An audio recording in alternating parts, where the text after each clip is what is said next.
Senhor, eu acordei cansado, esgotado por dentro. Mas antes de sair, eu me ajoelho e clamo. Me dá forças, Pai. Eu não tenho mais ânimo, mas o Teu Espírito me renova.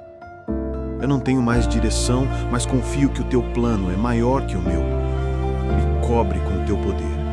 Me reveste com Tua paz. Hoje eu não ando pelas minhas forças, eu ando pela Tua graça. E se o dia for pesado, me lembra que o Senhor está comigo. Me dá força, Senhor. Só a Tua força pode me sustentar. Eu sei que o Senhor está comigo, mesmo nos dias quando estou fraco.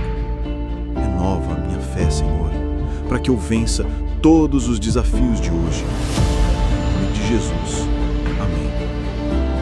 Comente, eu sou forte, se você também precisa da força de Deus hoje.